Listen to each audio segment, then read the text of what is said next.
19 में history optional पहले बता देता हूं। पेपर 2, क्या आप इसमें से सहमत है कि नाटो के गठन ने वैश्विक समस्याओं के प्रति अमेरिकी दृष्टिकोण में क्रांति को अंकित किया? नाटो के गठन ने, मतलब यहां कह रहा है कि जो नाटो का गठन हुआ है, क्या नाटो का गठन अमेरिका के दृष्टिकोण को वैश्विक संदर्भ में बताता है कि अमेरिका वैश्विक संदर्भ में क्या सोचता है? 1949 में जब नाटो का गठन हुआ था, यह उस समय की बात है। वैश्विक संस्थाओं समस्याओं के प्रति अमेरिका के दृष्टिकोण में क्रांति को इंगित करता। मैं इसी के माध्यम से, कोई भी बच्चा जो हिस्ट्री ऑप्शनल का नहीं होगा, आपको हिस्ट्री ऑप्शनल के बारे में नहीं सोचना। एक क्वेश्चन मैंने इसलिए लगाया क्योंकि नाटो मुझे आपको समझाना है, तो कंटेंट लाइन बाय लाइन पढ़ने से अच्छा मैं थोड़ा सा डीप जाकर के हिस्ट्री, चूंकि मैं खुद हिस्ट्री का ऑब्वियस टीचर भी हूं, सब कुछ हूं, ऑप्शनल पढ़ाता भी हूं, तो इसको एक बार मैं जरा आपको डिस्कस करना चाहता हूं। क्रांति का मतलब देखिए, शब्दों को जब भी आप पकड़े, do you agree with the formation of NATO marked a revolution? तो जो बच्चे मेरी मेंटरशिप में भी है, हिस्ट्री ऑप्शनल के भी है, ठीक है, आप सब अभी जो बच्चे नए आए, नाम लेना उचित नहीं, दो चार दिन पहले बच्चे आप लोग समझ गए होंगे मैं किसका जिक्र कर रहा हूं। तो आप लोग हिस्ट्री की कोचिंग कर चुके हैं, ठीक है, और सब कुछ आपका। अब आप यहां पर सोचेंगे कि इस क्वेश्चन में जब आपने इसको देखा होगा तो आपको जाना कहां इस क्वेश्चन में? तो अमूमन हम बच्चे गलती क्या करते हैं, सीधा नाटो पे चले गए। नाटो क्या है लिखे लगे, नहीं। सबसे इंपॉर्टेंट एस्पेक्ट इस क्वेश्चन का क्या है? सोचिए आप बच्चे क्या काम करने की जरूरत है।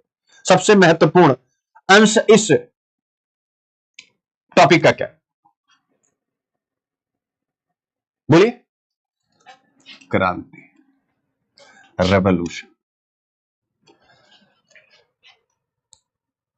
क्रांति मतलब रेवोल्यूशन, मतलब पहले मैं उत्तर खड़ा था, अब मैं दक्षिण चला गया, या मैं पहले ईस्ट था, पहले मैं ईस्ट था, अब मैं वेस्ट चला गया, कुछ ऐसा।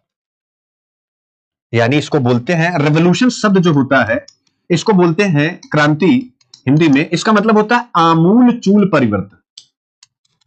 आमूल चूल परिवर्तन, इसको ये बोलते हैं। यानी जैसा पहले था वैसा नहीं। जैसे हरित क्रांति, हरित क्रांति आने से पहले हम खाद्यान्न में शिफ्ट टू माउथ थे, अमेरिका की तरफ देखा करते थे, लेकिन हरित क्रांति आने के बाद हम क्या हो गए? आप चिंतन कीजिए, हरित क्रांति के बाद हम क्या हो गए? हम खाद्यान्न में सेल्फ रिलायंट, आत्मनिर्भर बन गए। आमूल चूल परिवर्तन इसको कहते हैं। सेम वैसे ही तो क्या कह रहा है कि नाटो के गठन ने वैश्विक समस्याओं के प्रति अमेरिका के दृष्टिकोण में क्रांति को अंकित किया है। तो देखिए इसके दो हिस्से हैं। एक तो जो फ्रंट पे दिख रहा है कि वैश्विक समस्या, तो यस हम कहेंगे हां, अभी मैं बताता हूं कि यस यानी हां कि वैश्विक समस्याओं के प्रति अमेरिका के दृष्टिकोण में सैद्धांतिक रूप से, शब्दों का चयन बड़ा इंपॉर्टेंट है लाइफ में, सैद्धांतिक रूप से एक दृष्टिकोण को अंकित करता है। बिल्कुल सही, सैद्धांतिक रूप से। क्यों?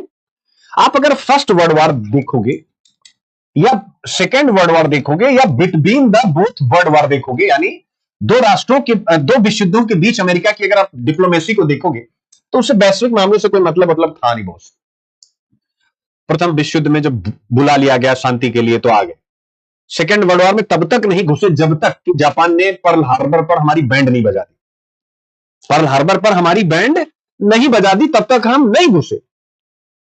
तो इसका मतलब था अमेरिका वैश्विक समस्याओं के प्रति जो दृष्टिकोण था वो हम कह सकते हैं प्रोएक्टिव नहीं था, कि आगे क्या होगा उसकी तैयारी हमें अभी कर लेनी चाहिए। इसे कहते हैं प्रोएक्टिव, जिसे बिहार पीसीएस के एसे में कहते हैं अगला खेती आगे आगे, पछला खेती आगे जाके। सिंपल। तो समझ गए आप अमेरिका की रणनीति। अब क्रांति कैसे, यानी पहले वो ऐसा था इस तरफ मुंह करके, लेकिन फिर रेवोल्यूशन, जिसको वैश्विक मामलों से मतलब नहीं था। इन्हीं एग्जांपल से आपको लिखना, उस अमेरिका ने यह निर्णय लिया कि हम वैश्विक सुरक्षा में केंद्रीय भूमिका निभाएंगे। तो हम कह सकते हैं क्रांति का परिचायक था। फिर हम चतुराई से लिखेंगे यस कि हां, उपरोक्त विश्लेषण से पता लगता है कि यह क्रांति था, लेकिन ये जो क्रांति थी ये यूएस के अपने नेशनल इंटरेस्ट से संचालित थी, जिसे अंतरराष्ट्रीय संबंधों में रियलिज्म या यथार्थवाद का सिद्धांत कहा जाता है। ये उसके अनुसार चल रहा था। क्यों? क्योंकि सेकेंड वर्ल्ड वॉर के बाद एक बड़ी शक्ति का उदय हुआ, जिस शक्ति का नाम था, एक बार आवाज सुनना, फोन गिरा क्या, जिसका नाम था रशिया की लीडरशिप में यूएसएसआर।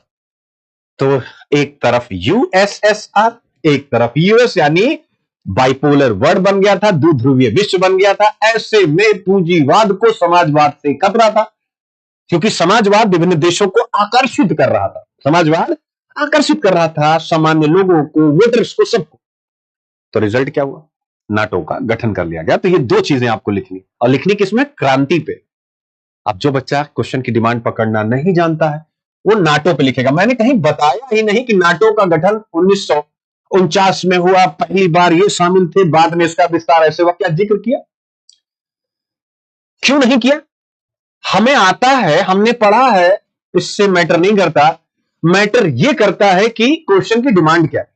तो उसने पूछा था क्रांति को अंकित किया कि एक शब्द केवल क्रांति। अब जिसको क्रांति पता है तो वो इस क्वेश्चन को डी ले जाएगा, जिसको नहीं पता नाटो भी लिखेगा, कलेक्टिव सिक्योरिटी ट्रीटी भी लिखेगा। आप ट्रस्ट करें।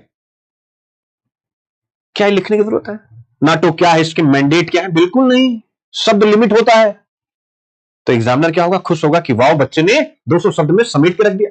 हमारे टाइम पे अगर ये क्वेश्चन आता तो हम मान सकते थे कि, यानी जब 5 क्वेश्चन आते थे आपके टाइम पर, आपको पता है कि 5 क्वेश्चन, 5 ही आपके समय, लेकिन एक क्वेश्चन में 3 क्वेश्चन आपने आता। तो हमारे टाइम में 5 का मतलब 5 ही, उसमें कोई हिडन क्वेश्चन नहीं होता था 1 2 3। तो आपके समय में, हमारे समय में 600 शब्दों का एक आंसर लिखना होता था। आपने 3 आंसर लिखने हैं 600 शब्दों। तो अप्रॉक्स जो 20 वाला है थोड़ा अधिक देंगे, 250 से 280, बाकी कितना बचा? 160 आपको लिखना 15 नंबर वालों के। तो ऐसे में 160 शब्द में 200 शब्द में आप क्या लिख देंगे? तो इसलिए आपको अब ज्यादा पिन पॉइंट होना है। आपको आना नहीं चाहिए, आपको सीखना चाहिए। तो बच्चों समझ में आ गया? नाटो यानी 1949 में बना एक संगठन जो किस उद्देश्य से बना, तो आपको मैंने बता दिया। तो जीएस वाले बच्चों के लिए भी हो गया। कलेक्टिव सिक्योरिटी सिद्धांत मतलब कि अगर किसी भी एक नाटो देश पर हमला किया गया तो सभी देशों पर किया गया हमला माना जाएगा। जैसे जब अमेरिका में ट्विन टावर अटैक किया गया था तो उस समय सभी देशों ने अमेरिका के साथ कंधे से कंधा मिलाकर के युद्ध किया था, क्योंकि अमेरिका पर अटैक हुआ था। लेकिन आपने देखा होगा कि जब ईरान पर अमेरिका ने अटैक किया तो किसी भी देश ने ट्रंप के बार बार धमकाने या कहने के बाद भी, पहले उन्होंने परसुएट किया, प्रेरित किया सबको कि उनके साथ आए, लड़े। फिर उन्होंने धमकाया भी कि हम पैसा नहीं देंगे, काट देंगे। हम ही पैसा क्यों देंगे? हम लोगों ने पढ़ना भी स्टार्ट किया कि नाटो इरेलीवेंट हो चुका है। सोचिए कि अंतरराष्ट्रीय संबंध कितने डायनामिक होते हैं यार। अभी हम कुछ दिन पहले आपको पढ़ा रहे तो आप भी पढ़ रहे थे, ऐसा आर्टिकल भी लिखा जाता कि नाटो इरेलीवेंट हो गया। अब आज हम क्या पढ़ने जा दिमाग की दही हो जा रही है। आज बता रहा हूं कि और रेलिवेंट हो गया ये। तो अमेरिका की तमाम धमकियों के बाद भी कोई देश नहीं आया। क्यों नहीं आया? चिंतन कीजिए। क्योंकि अमेरिका पर अटैक नहीं हुआ था बॉस। अगर ईरान ने अमेरिका पर अटैक किया होता देन वो सब आ जाते। तो कलेक्टिव सिक्योरिटी का सिद्धांत ये भी आपको पता लग गया। Point is clear. तो नाटो आपका क्लियर हो गया। अब मीटिंग हुई है, मीटिंग में क्या हुआ भाई? हम बजट बढ़ाएंगे, कोऑपरेट करेंगे, रशिया को समर्थन करेंगे, दैट्स इट, बस बजट बढ़ा दिया गया। ठीक है। अब वो इंडिया के लिए कंसर्न कैसे? ठीक है, अरे भैया यही, चलिए छोड़ दीजिए। इंडिया के लिए कंसर्न कैसे? बजट अगर बढ़ जाए, 2 रुपया से 5 रुपया बजट हो जाए तो इंडिया के लिए कंसर्न क्या? आप कहेंगे तो उनका मामला है, पैसा वो ले रहे,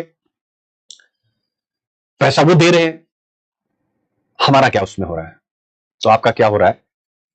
2 से 5 जब बजट किया जा रहा है तो किस चीज का बजट? क्या नाटो फैक्ट्री लगाएगा सभी 32 देशों में? मैन्युफैक्चरिंग हब बनाएगा? One belt one road initiative का विकल्प खोजेगा? नहीं, हथियार खरीदेगा बॉस। क्या खरीदे? हथियार खरीदेंगे। बेचेगा अमेरिका ही, टर्की बेचेगा।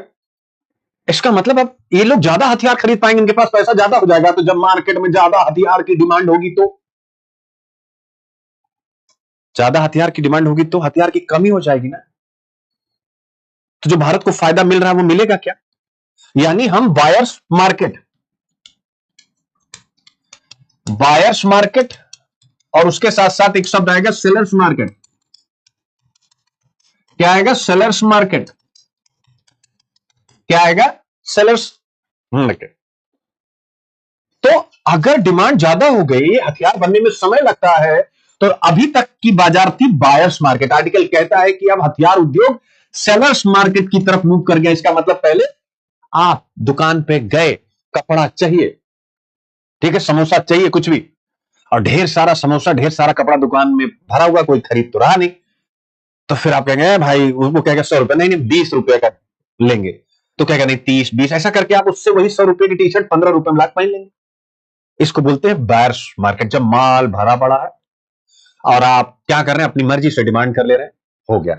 यानी कंट्रोल बायर्स का। बायर कौन होता है? भारत ऐसे देश बनाते ही नहीं, हम तो सब खरीदते हैं, हम तो सब खरीदते हैं। इस देश में डिस्कशन केवल सरकारी नौकरियों पर नहीं होना चाहिए, वो एक महत्वपूर्ण पक्ष है नीट, लेकिन इसी नीट के साथ ये मेरी तरफ से सुझाव है, इंडिया के इंडस्ट्रियलाइजेशन पर भी डिबेट स्टार्ट होनी चाहिए कि 1991 के बाद एक होलिस्टिक इंडस्ट्रियल पॉलिसी क्यों नहीं आई बॉस?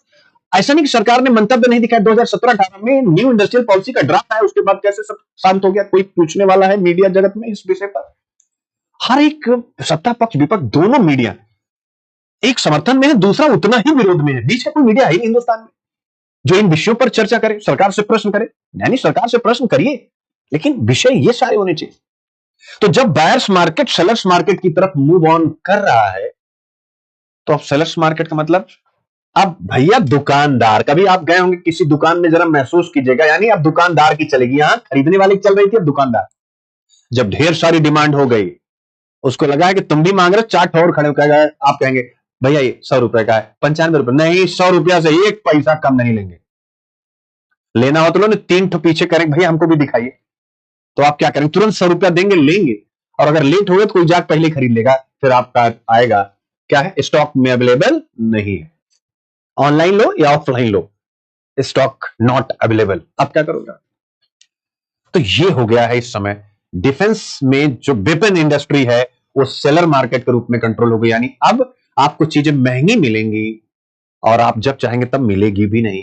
क्यों? क्योंकि विभिन्न देश अपना डिफेंस बजट बढ़ा रहे हैं, नाटो ने अपना बजट बढ़ाया, जिससे यह बात और प्रमाणित हो जाता है कि जो वेपन इंडस्ट्री है, हथियार उद्योग है, डिफेंस इंडस्ट्री है, अब वह बायर से सेलर मार्केट की तरफ जा रही है। तो अब भारत बायर था तो ताकतवर था, सेलर मार्केट में भारत कमजोर हो जाएगा, और ऐसे में समस्या भारत के सामने रहेगी, क्योंकि उसे हथियार खरीदना ही पड़ेगा। जियोपॉलिटिकल तनाव में अपनी बढ़त के लिए आपको हथियार रखने पड़ते हैं, तो भारत का डिफेंस बजट भी बड़ा करना पड़ेगा, और भारत को डिफेंस मैन्युफैक्चरिंग में आत्मनिर्भर बनना पड़ेगा। इसे एक अभियान की तरह लेना पड़ेगा, जिस प्रकार से इसरो, जिस प्रकार से डीआरडीओ, अब कुछ और एंटिटीज को हमें आगे लाना पड़ेगा जो वेपन को लेकर के और बेहतर हम कर रहे हैं, लेकिन अभी वैश्विक मुकाबले में हम नहीं, टू बी ऑनेस्ट। ठीक है, तो ये सारी चीजें